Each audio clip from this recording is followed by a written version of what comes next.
Hey, this should be a bit familiar for those of y'all that did the work before, all those raised grades, but I want to work with absolute value today. I'm going to start with just solving a regular problem. We're trying to get x by itself. So we're trying to get these parentheses. I'm going to subtract 2 on both sides. Then I'm going to get rid of this fraction. If you want to get rid of a fraction, you can just multiply by the denominator. So multiply both sides by 5. Cancel out. We got 3. X plus 1 is 30. You could either distribute, or since 30 is divisible by 3, I'm just going to divide both sides by 3. And we got x plus 1 is 10. So subtract 1 on both sides. X is 9. We're going to use that idea with our absolute value problems. The thing with the absolute value, though, is that it always makes it positive. Always positive. So anything I put in there becomes positive. So there's actually 2 things I could put in there that would become 2. If I put in x equals 2, 2 becomes positive. That's a positive 2. If I put in x equals negative 2 right here, the absolute value makes that positive, so then 2 would be 2. We got 2 answers. Most of these problems will have 2 answers. Over here, we just got to split it up because this could be equal to 1, obviously, just the regular way.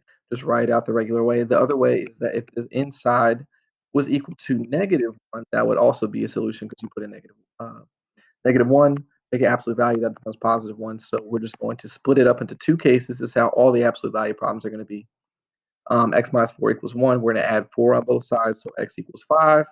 Add 4 on this side, and x equals 4 plus negative 1 is 3. So if we plugged in 5 or 3, those would both work for this absolute value problem.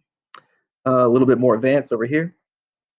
We get this by itself, right? Divide both sides by 2. We got x minus 3, the absolute value equals negative 2.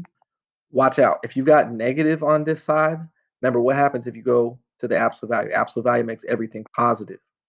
So positive number equal to a negative number is actually impossible.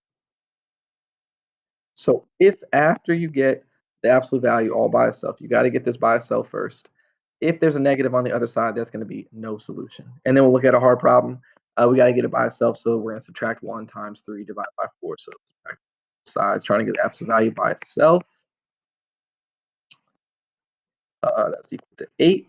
Multiply by 3 on both sides. And then divide by 4 on both sides. We get absolute value of x minus 2 equals 6. And then I got to split it up into 2 parts. So one part is going to be just as it is. We're always just going to have as it is. And the other way is going to be the opposite of what's on the right side. So that's going to be equal to negative 6. Just solve these, add 2 on both sides, so x equals 8.